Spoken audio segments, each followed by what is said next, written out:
श्री स्वामी समर्थ. जय जय स्वामी समर्थ. हिंदू पंचांगानुसार ज्येष्ठ महिन्यातील पौर्णिमा तिथीला वटसावित्री पौर्णिमा साजरी केली जाते. या दिवशी सावित्रीने तिचा पती सत्यवान याचे प्राण यमाकडून परत मिळवले होते. त्यामुळे सौभाग्यवती स्त्रिया या दिवशी वडाचं पूजन करतात आणि व्रतसुद्धा केलं जातं. यावर्षी वटपौर्णिमा 10 जून 2025 वार मंगळवार या दिवशी आलेली आहे. पौर्णिमा तिथी ही 10 तारखेला सकाळी 11:35 सुरू होत आहे आणि 11 तारखेला दुपारी 1:13 समाप्त होत आहे. त्यामुळे वटपौर्णिमेची म्हणजेच वडाची पूजा ही आपल्याला 10 तारखेलाच करायची आहे. वटपौर्णिमा 10 जून मंगळवारी साजरी केली जाणार आहे. वडाची पूजा करण्याचा मुहूर्त 10 तारखेला सकाळी 8:52 पासून दुपारी 2:05 या वेळेमध्ये आपल्याला पूजन करायचं आहे. तर या व्हिडिओमध्ये मी तुमच्यासोबत घरच्या घरी किंवा बाहेर जाऊन वडाच्या झाडाजवळ जाऊन वडाची पूजा अतिशय साध्या सोप्या पद्धतीने कशी करावी, यासाठी काय साहित्य लागणार आहे, वटसावित्रीचा उपवास कसा करायचा असतो, या उपवासाला काय खायचं असतं, हा उपवास कधी सोडावा, याचबरोबर गर्भवती महिलांनी उपवास करावा का, वडाचं पूजन कसं करावं, या व्यतिरिक्त अजून तुमच्या सगळ्या प्रश्नांची उत्तरं मिळून जातील. की मासिक पाळी संदर्भातील किंवा मासिक पाळीचा 4था दिवस असेल तर 2 वेळा डोक्यावरून केस धुवून पूजा करावी का, किंवा सुक्तक असेल, घरामध्ये कोणी बाळंतीण झालेलं असेल तर अशा सगळ्या प्रश्नांची उत्तरं तुम्हाला मिळून जातील. त्यामुळे व्हिडिओ शेवटपर्यंत बघा. चला तर मग व्हिडिओला सुरुवात करूया. वटपौर्णिमेच्या दिवशी सकाळी लवकर उठायचं आहे आणि सर्वात अगोदर स्नान करून उगवत्या सूर्याला अर्घ्य द्यायचं आहे. सूर्याला अर्घ्य देऊन झाल्यानंतर आपला दरवाजा स्वच्छ करून घेऊन दारामध्ये एक छोटीशी का होईना तुम्हाला रांगोळी काढायची आहे. उंबरठ्याला हळदीचे लेपन करायचं आहे. बघा, पौर्णिमा असल्यामुळे या गोष्टी आपल्याला करायच्या आहेत. उंबरठ्याचं पूजन करायचं आहे आणि त्यानंतर आपल्या देवघरातील देवांचं पूजन करायचं आहे. देवपूजा तशीच राहू द्यायची, दार स्वच्छ करायचं नाही, उंबरठ्याचं पूजन करायचं नाही आणि डायरेक्ट स्वयंपाक किंवा वडाचं पूजन करायचं, ही गोष्ट अतिशय चुकीची आहे. त्यामुळे दार स्वच्छ करून दारात रांगोळी काढून त्यानंतर देवघरातील देवांची पूजा करूनच आपल्याला वडाची पूजा जी आहे ती करायची आहे. आता वडाची पूजा करण्यासाठी एखादं मोठं ताट असेल तर त्यामध्ये सर्व साहित्य तुम्हाला जमा करायचं किंवा काढून घ्यायचं आहे आणि त्यानंतर मग घराच्या आजूबाजूला किंवा तुमच्या सोसायटीमध्ये कुठे वडाचं झाड असेल तिथे आपल्याला पूजेसाठी जायचं आहे. सुरुवातीला बाहेर जाऊन पूजा कशी करायची हे मी तुम्हाला सांगते. त्यानंतर मग घरात पूजा कशी करायची ते सुद्धा तुमच्यासोबत मी शेअर करणार आहे. त्या अगोदर जे काही प्रश्न बऱ्याच जणांना पडलेले आहेत त्याचं उत्तर बघूया. वटसावित्रीचा उपवास कसा करावा? वटसावित्रीचा उपवास हा वेगवेगळ्या भागांमध्ये, वेगवेगळ्या शहरांमध्ये वेगवेगळ्या पद्धतीने करण्याची प्रथा आहे. तर तुमच्या भागात, तुमच्या शहरात कशा पद्धतीने वटसावित्रीचा उपवास केला जातो याची माहिती तुम्ही काढा आणि त्यानुसार प्रथम तुम्ही उपवास करण्याचा प्रयत्न करा. आणि जर तुम्हाला माहिती मिळालीच नाही तर मग मी तुम्हाला व्हिडिओमध्ये जे सांगतेय त्या पद्धतीने तुम्ही उपवास करू शकता. बघा, आमच्या भागामध्ये वडाची पूजा करेपर्यंतच उपवास धरला जातो. त्या वेळेमध्ये वडाची पूजा करेपर्यंत तुम्ही चहा घेऊ शकता, दूध, कॉफी घेऊ शकता किंवा एखादं फळ किंवा त्याचा ज्यूस घेऊ शकता. पण फराळाचे कोणतेही पदार्थ खाल्ले जात नाहीत किंवा अजून काही खाल्ले जात नाही. डायरेक्ट वडाचं पूजन झाल्यानंतर जो काही आपण पोळीचा स्वयंपाक केलेला आहे तो जेवण करून हा उपवास जो आहे तो सोडला जातो. मग वडाचं पूजन झाल्यानंतर जो काही स्वयंपाक बनवलेला आहे तो खाऊन हा उपवास सोडतात. तुमच्याकडे ही पद्धत असेल तर तुम्ही या पद्धतीने उपवास करू शकता. पण काही ठिकाणी दिवसभर उपवास केला जातो. दिवसभर उपवासाचे फराळाचे पदार्थ खाल्ले जातात. चहा, दूध, कॉफी, फळे घेतली जातात आणि रात्री चंद्र उदय झाल्यानंतर उपवास सोडला जातो. बऱ्याच भागांमध्ये यानुसार उपवास केला जातो. या व्यतिरिक्त बऱ्याच भागांमध्ये अगदी 24 तासाचा उपवासही धरला जातो. म्हणजेच हा वटसावित्रीचा संपूर्ण दिवस रात्र उपवास धरला जातो. फराळाचे पदार्थ खाल्ले जातात आणि दुसऱ्या दिवशी वटपौर्णिमेच्या दुसऱ्या दिवशी हा उपवास सोडला जातो. यानुसार किंवा बऱ्याच जणांकडे तर फक्त पाणी पिऊन हे व्रत केले जाते. तुमच्याकडे कसा उपवास असतो ते मला कमेंट सेक्शनमध्ये नक्की कळवा. दुसरा प्रश्न म्हणजे जर तुम्हाला दिवस गेलेले आहेत, तुम्ही गरोदर आहात, पहिला, दुसरा, तिसरा, चौथा, 5वा, 6वा यापैकी कोणताही महिना सुरू असेल, तुम्हाला डॉक्टरांनी बेड रेस्ट सांगितलेली नाही आहे, सर्व हेल्दी आहात, तुम्हाला कोणतेही बंधनं डॉक्टरांनी घातलेली नाही आहेत, तर मग अशा वेळेला तुम्ही वटसावित्रीचा उपवास करू शकता आणि वडाची पूजा पण तुम्ही करू शकता. घरच्या घरी करा किंवा वडाच्या झाडाजवळ जाऊन तुम्ही पूजा करू शकता. पण डॉक्टरांनी तुम्हाला बेड रेस्ट सांगितलेली आहे, उपवास करू नका असं सांगितलेलं आहे, तर मग तुम्ही यावर्षी वडाची पूजा केली नाही तरीही चालेल आणि वटसावित्रीचा उपवाससुद्धा करू नका. 1 वर्ष गॅप होऊ शकतो, काही हरकत नाही. तब्येतीची काळजी घ्या आणि पुढच्या वर्षी मग तुम्ही वडाची पूजा आणि उपवास जो आहे तो करू शकता. मासिक पाळीचा 4था दिवस आहे, मग 2 वेळा डोक्यावरून पाणी घेऊन नंतर वडाची पूजा केली तर चालते का?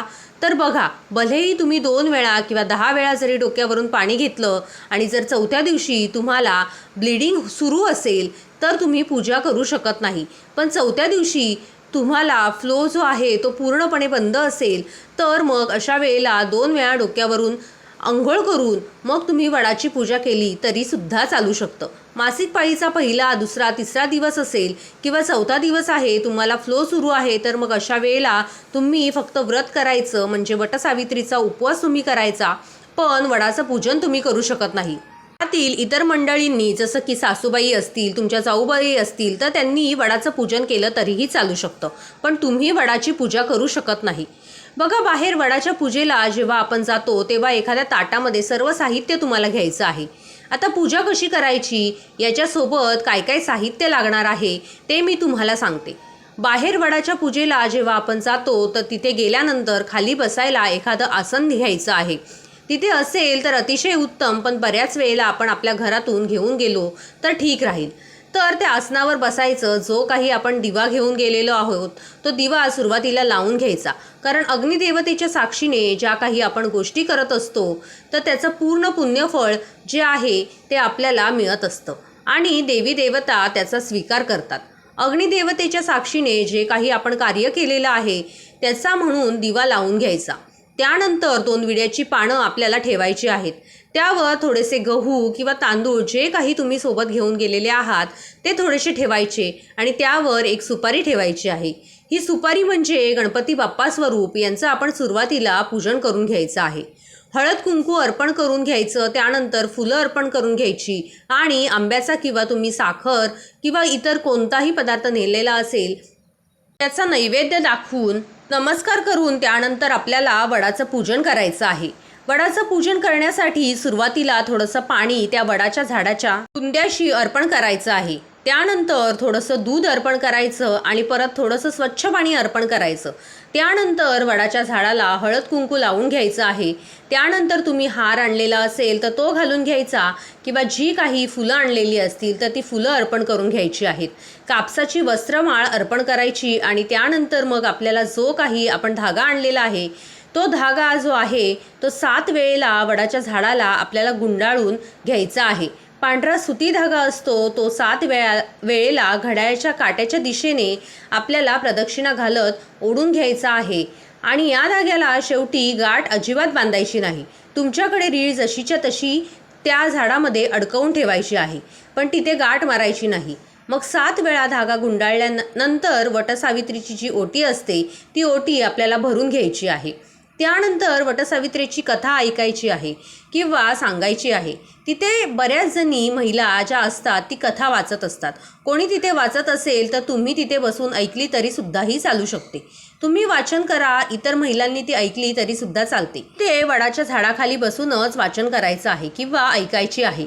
त्यानंतर वडाची आरती करून मग आपल्याला आपलं आसन सोडायचं आहे किंवा तिथली पूजा वगैरे आपली पूर्ण झाली असं आपल्याला समजायचं आहे.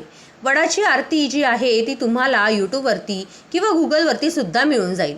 आरती झाल्यानंतर तिथे 5 महिलांची तुम्ही ओटी भरू शकता किंवा तिथे 5 महिलांच्या ओटीमध्ये थोडेसे गहू किंवा एक आंबा असं आपल्याला द्यायचं आहे. आपण 5 महिलांना ह्या गोष्टी द्यायच्या आहेत. त्या 5 महिला आपल्याला सेम याच पद्धतीने गहू आणि आंबा आपल्या ओटीमध्ये देत असतात. तर या दोन्हीपैकी तुमच्याकडे जे करण्याची पद्धत आहे ते तुम्ही करू शकता किंवा मग या दोन्ही पद्धती तुमच्याकडे नसतील तर तिथे आहेत त्या महिलांना किंवा तुमच्या ओळखीच्या महिलांना किंवा कमीत कमी 5 महिलांना तुम्हाला हळद कुंकू जे आहे ते लावायचं आहे आणि त्यानंतर मग आपण आपल्या घरी येऊ शकतो. त्यानंतर घरी आल्यानंतर बऱ्याच जणांच्या घरी बघा या दिवशी पतीचं औक्षण करण्याची पद्धत आहे. मग घरी आल्यानंतर तुमच्या पतीला औक्षण करायचं आहे आणि त्यानंतर पुरणपोळीचा जो काही आपण स्वयंपाक बनवलेला आहे तो खाऊन आपल्याला उपवास सोडायचा आहे. जर तुमच्याकडे पूजा करेपर्यंतच उपवास करण्याची पद्धत असेल तर बाकी तुमच्याकडे जेव्हा उपवास सोडला जातो त्याच्यानुसार तुम्ही उपवास जो आहे तो सोडू शकता।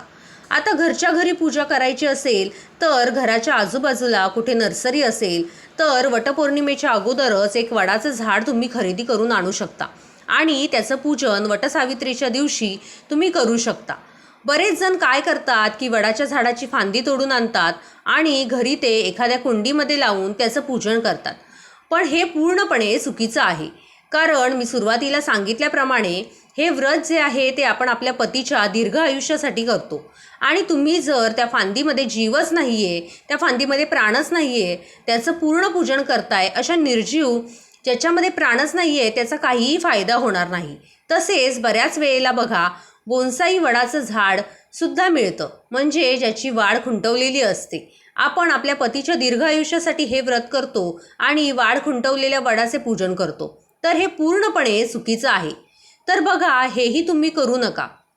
खरं तर बघा वडाचं पूजन हे ज्या वडाच्या झाडाला पारंब्या आलेल्या असतात, ज्या वडाचं पूजन करायचं आहे, जे वडाचं झाड 8 वर्षापेक्षा मोठं आहे, खरं तर अशाच झाडाची वटपौर्णिमेच्या दिवशी पूजा करावी।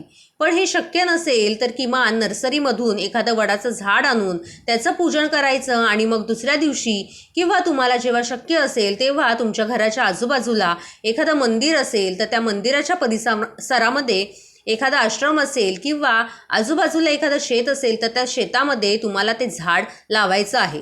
ते झाड जसं जसं मोठं होईल तसं तसं आपली प्रगती होईल, आपल्या पतीचं आयुष्य वाढतं, त्यामागील असा भाव आहे। तर तुम्ही हे करू शकता। बाकी नाही तर तुम्ही रस्त्याच्या कडेला लावा, मोकळ्या जागी लावा, तुमच्या हातून वृक्षारोपण पण होईल आणि ते जसं जसं मोठं होईल तसं तसं तुमच्या पतीला दीर्घायुष्यसुद्धा मिळेल, हा त्यामागील भाव आहे। घरच्या घरी पूजा करण्यासाठी जी काही कुंडी असेल झाडाची तर एक पाट घ्यायचा, त्यावरती कुंडी ठेवायची, पाटाच्या आजूबाजूला रांगोळी काढून घ्यायची, सुरुवातीला दिवा लावून घ्यायचा, आपण बसण्यासाठी आसन घ्यायचं आहे, सुरुवातीला त्या झाडेला पाणी अर्पण करून घ्यायचं, त्यानंतर चमचाभर दूध अर्पण करायचं आणि परत स्वच्छ पाणी अर्पण करायचं, हळद कुंकू लावून घ्यायचं आणि त्यानंतर फुलं किंवा जो काही हार असेल तो अर्पण करून घ्यायचा, कापसाची वस्त्रमाळ अर्पण करून घ्यायची आहे आणि त्यानंतर जो आपण धागा घेतलेला आहे तो 7 वेळा आपल्याला गुंडाळून घ्यायचा आहे, प्रदक्षिणा मारत मारत आणि त्यानंतर मग आंब्याचा नैवेद्य दाखवायचा आहे। वटसावित्रीची ओटी भरायची आणि मग तुमच्या घरामध्ये तुमच्या सासूबाई जाऊबाई वगैरे असतील तर आपण एकमेकींना हळदी कुंकू लावून घ्यायचं आहे। सेम जसं आपण बाहेर एकमेकींची ओटी भरतो तशीच ओटी भरून घ्यायची किंवा एकमेकींच्या ओटीमध्ये आंबा आणि त्यासोबत गहू तुम्हाला द्यायचे आहेत आणि यानंतर मग तुम्ही कथा ऐकायची आहे। घरामध्ये इतर कोणी वाचत असेल किंवा तुम्ही स्वतः कथा जी आहे ती वाचायची आहे। त्यानंतर वटसावित्रीची आरती करून तुम्हाला आपलं आसन जे आहे ते सोडायचं आहे। तर या पद्धतीने घरच्या घरी आपण पूजन करू शकतो आणि जेव्हा आपण घरी पूजन करतोय तर त्यावेळेला आंब्याचा पूजा करताना नैवेद्य दाखवायचाच आहे, पण त्यानंतर जो काही पुरणपोळीचा स्वयंपाक केलेला असेल त्याचा सुद्धा नैवेद्य दाखवला तरी सुद्धा चालतो। वटपौर्णिमेला काय करावे व काय करू नये बघा, वटपौर्णिमेला तुमच्या घरातील एखादी साडी असेल किंवा तुम्ही नवीन घेतलेली असेल तर ती तुम्ही घालू शकता, पण शक्यतो काठपदराची साडी घालण्याचा प्रयत्न करा आणि जी साडी आपण सुतक, विटाळ, मासिक पाळी यामध्ये घातलेली असेल अशी साडी आपल्याला अजिबात वटपौर्णिमेला घालायची नाही।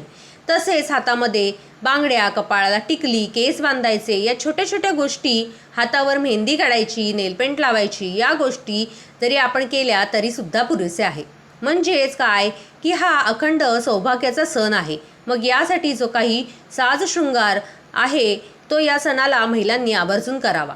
तसेच चुकूनही या दिवशी पांढऱ्या काळ्या रंगाची साडी किंवा बांगड्या घालू नका। वटसावित्री व्रताच्या दिवशी महिला उपवास करतात आणि वटवृक्षाची पूजा करतात। हे वडाचे झाड त्रिमूर्ती ब्रह्मा, विष्णू आणि महेश यांचे प्रतीक मानले जाते। तसेच या दिवशी आपल्या जोडीदारासोबत वाद घालू नका आणि या दिवशी खोटं देखील बोलू नका, यामुळे तुमचे व्रत आहे ते सफल होणार नाही। तुम्ही कमीत कमी या दिवशी 2-2 बांगड्या घाला, पण काचेच्या बांगड्या घाला आणि शक्यतो लाल किंवा हिरव्या रंगाच्या किंवा तुमच्या साडीला मॅचिंग असतील, तुमच्या ड्रेसला मॅचिंग असतील अशा बांगड्या तुम्ही घातल्यात तरी सुद्धा चालू शकतात, परंतु प्लास्टिकच्या किंवा मेटलच्या बांगड्या घालू नका। तसेच गरोदर महिलांनी एक गोष्ट टाळायची आहे, ती म्हणजे दुसऱ्यांची ओटी तुम्हाला भरायची नाही, कारण ऑलरेडी तुमची ओटी भरलेली आहे. तुमच्या ओटीमध्ये तुमचं बाळ आहे. मग तुम्ही दुसऱ्यांची ओटी भरू शकत नाही. तुम्ही वडाची पूजा करू शकता, पण कोणाची ओटी भरू शकत नाही. ही गोष्ट आवर्जून लक्षात ठेवा. तसे तुमच्या घरामध्ये सुतक विटाळ असेल तर फक्त तुम्हाला उपवास करावा लागेल व वडाला जाता येणार नाही व कहाणी मोबाईलवर ऐकू शकता. तर अशा प्रकारे घरच्या घरी आणि बाहेर जाऊन तुम्ही वडाचे पूजन कसं करू शकता ही माहिती मी आज व्हिडिओमध्ये तुमच्यासोबत शेअर केली आहे. याचबरोबर अजूनही बरीचशी माहिती, तुमच्या बऱ्याच प्रश्नांची उत्तरंसुद्धा या व्हिडिओमध्ये मी शेअर केलेली आहे. तर व्हिडिओला लाईक, शेअर आणि चॅनेलला सबस्क्राईब नक्की करा. व्हिडिओ शेवटपर्यंत पाहिल्याबद्दल तुमचे मनापासून आभार. श्री स्वामी समर्थ. जय जय स्वामी समर्थ.